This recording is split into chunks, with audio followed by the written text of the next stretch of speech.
Hey everybody, this is Vince Miller. Thank you so much, as always, for joining me for another devotional.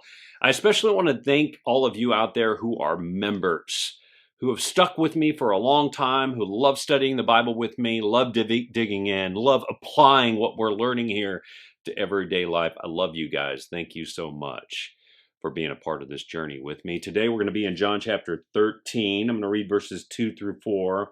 It reads, during supper, and that, of course, is the Last Supper, when the devil had already put it in the heart of Judas Iscariot, Simon's son. So I'm going to come back to that phrase because I think it's the pivotal phrase here.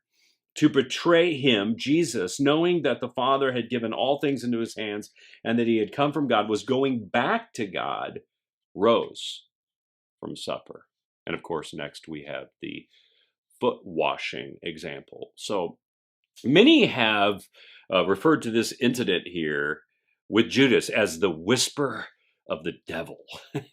And this insidious whisper, by the way, holds sway over all of us. It is a whisper that, by the way, is exclusive to each one of us, luring our own self-centered desires, the unique ones that we have. It entices us to indulge in like one more strong drink, to cast a longing gaze of lust, to seek justice through hateful speech, and to betray others, as we see here, for personal gain. Now, we can read these words and rightfully get angry at Judas. But here's the deal.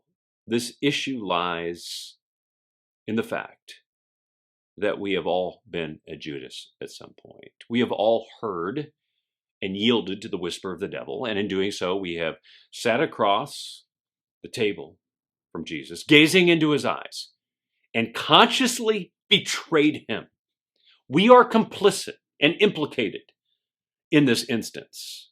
When we read this, every single one of us, myself included, has been complicit in betraying the most loving and merciful and gracious and forgiving and blameless man to have ever graced this earth, Jesus Christ, our Savior and Lord.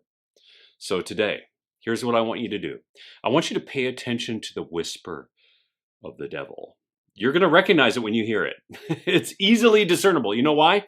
It's going to sound a lot like your voice. It's going to strikingly sound similar to your voice granting permission to your distinct selfish desires. And so today, when you hear that voice, I want you to respond with a counter message. I want you to do this. I want you to look up at the Savior who knows you've heard that whisper. I mean, he knows it. And I want you to firmly to declare yes to Jesus and no to that whisper. That's it.